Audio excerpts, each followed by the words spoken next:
তো দর্শকবিন্দু, আমরা সাতক্ষীরা পার হয়ে ভোমরার দিকে রওনা দিচ্ছি। ভোমরার দিকে যে আমরা ইসামতি নদীর কূলে যাব। ওখানে একটা পার্ক আছে, দেখব যে কত সুন্দর সুন্দর মনোরম পরিবেশ আপনাদের দেখাবো। গাইস, আপনারা দেখুন, আমরা সাতক্ষীরা জেলায় ভোমরা বর্ডারে ঘুরতে এসেছি। ওই পাশে ইন্ডিয়া আপনাদের দেখাচ্ছি, ওই পাশে ইন্ডিয়া, এই পাশে বাংলাদেশ।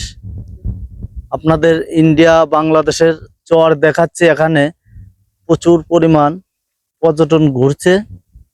এখানে পার্কের চিত্র দেখাচ্ছে আপনাদের।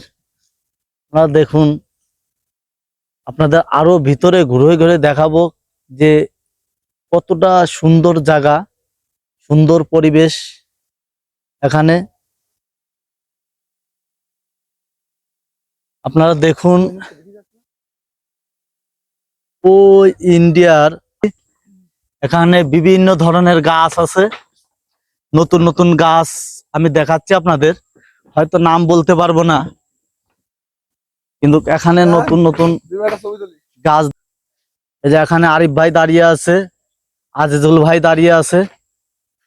আমরা সবাইকে নিয়ে আমরা ব্লগ ভিডিও বানাচ্ছি। প্রিয় দর্শক বিন্দু, ভালো লাগলে বেশি বেশি শেয়ার করেন, কমেন্ট করেন, অন্যকেও দেখার সুযোগ করে দিন।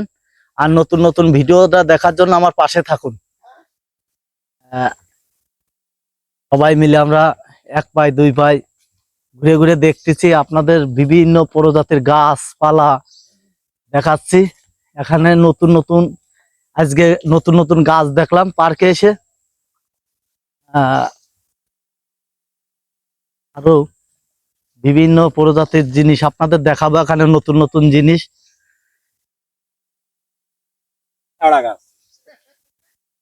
আপনারা দেখুন, এই যে আমার ভাই বলতেছে কেওড়া কেওড়া গাছ আর লেওড়া গাছ, নতুন নাম শুনলাম আমার আজিদুল ভাইয়ের মুখে। আপনারা দেখার তালে থাকুন।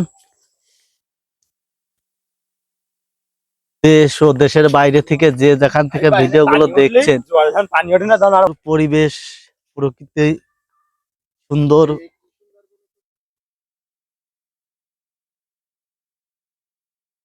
এখানে পার্কের ভিতরে সব জিনিসই খাবার দ্রব্য জিনিস পাওয়া যায়। এখানে খাবারের দোকান পার্কের ভিতরে সাজিয়ে সাজিয়ে রেখেছে, সব ধরনের জিনিসই পাওয়া যায়। আপনারা দেখুন, ঘুরে ঘুরে দেখাচ্ছি। দর্শক বিন্দু, দেশ ও দেশের বাইরে থেকে যে যেখান থেকে দেখছেন, ভালো লাগলে বেশি বেশি শেয়ার করেন। পার্কের ভিতরে যে বানর রয়েছে, এই যে খেলা করছে। দর্শক বিন্দু, আপনারা দেখুন, মানে বিশাল প্রকৃতির পশু দেখাচ্ছি আপনাদের পার্কের ভিতরে।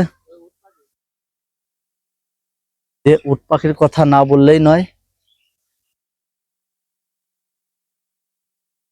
আর দেখুন, উট পাখি দেখাচ্ছি আপনাদের। আরো বিভিন্ন প্রজাতির জিনিস আপনাদের দেখাবো। এই যে পালকি রয়েছে, আপনাদের পালকি দেখাচ্ছি। বাঘ বানিয়ে রেখেছে। এখানে ভালো ভালো সিনারি আছে। আপনারা দেশ, এই দুটো চিংড়ি মাছ আছে, ভালো ভালো দুটো চিংড়ি মাছ আছে। আপনারা দেখুন,